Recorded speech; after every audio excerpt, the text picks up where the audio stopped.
Okay, today we got a '09 F-150. Was involved in a rear end collision, and now it is a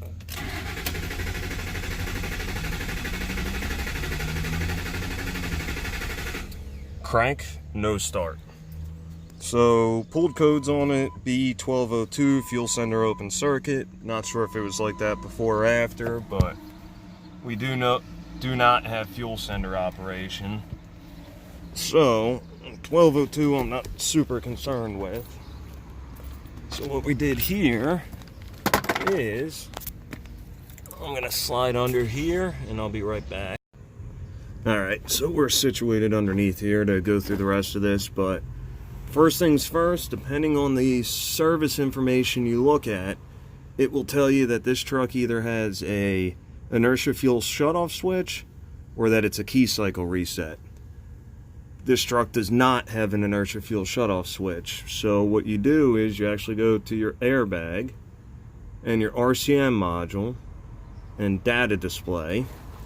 And what we're looking for is an output indicator. Okay.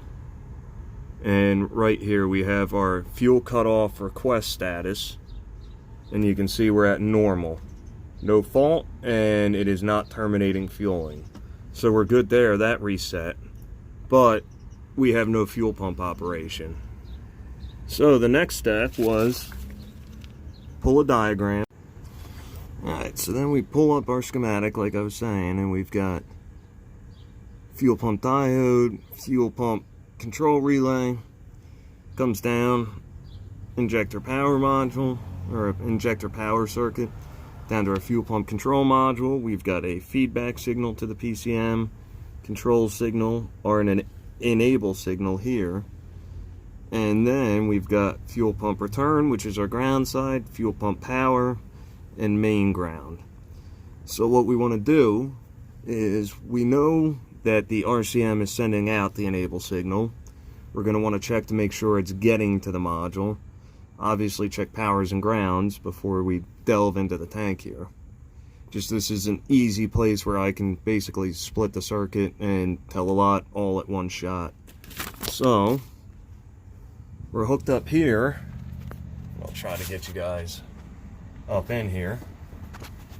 We are hooked up to our main power feed and our main ground at the fuel pump control module, and we have our 12 volts.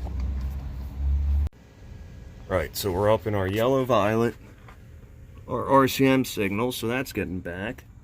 So next step is fuel pump out, which we do already have that set back up. Come on. And we've got that there.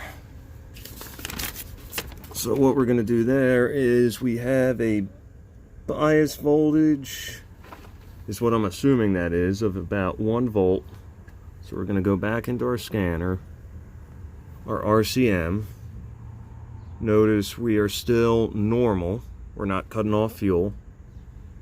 And we're going to go back once more to our engine, functional tests, output controls. And we are going to fuel pump, collecting data, and we're going to turn our fuel pump on, and then go back to our scope here. And we do have an output signal on these wires. So we have output out to the fuel pump.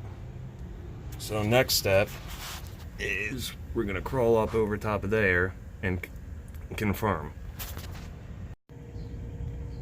So now we're in here at the fuel pump itself, all wedged in here. We got fuel pump ground, fuel pump power, 4 amp test light. And we're just going to go right in there. And we're lighting 4 amp test light, so the wires are capable of carrying a load. So we need us a fuel pump.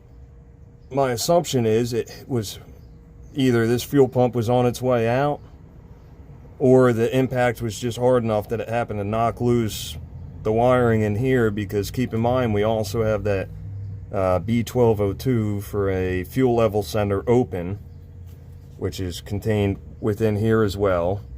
And I mean, we're not concerned with it, but I already verified wiring integrity from the instrument cluster and back with this, so the harness is good there, which means we're open circuit down inside this pump.